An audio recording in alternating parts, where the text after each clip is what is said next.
உன்னை நான் பார்த்திருக்கேன். உன்னை எங்கேயோ ஐஷு ஐஷு பிரம்ஸ்டியா ஒரு நிமிஷம் இது வேணுமா உனக்கு? ஐஷு எங்க பாட்டி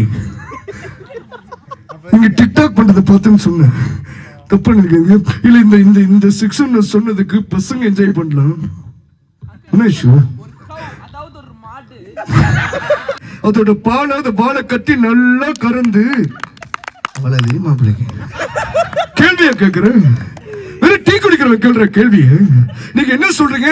ஜனவரி 31 அன்னைக்கு எதுக்கு நியூ இயர் கொண்டாடுறீங்கன்னு கேட்கிறேன். நான் ஜனவரி 31 வந்தா நியூ இயர் கொண்டாட முடியும்னு சொல்றேன். இதுதானே எனக்கு மேக்ஸ் வராது. மேக்ஸ் வந்தது நண்டு கடிக்குது, எறும்பு தான் கடிக்குது உனக்கு.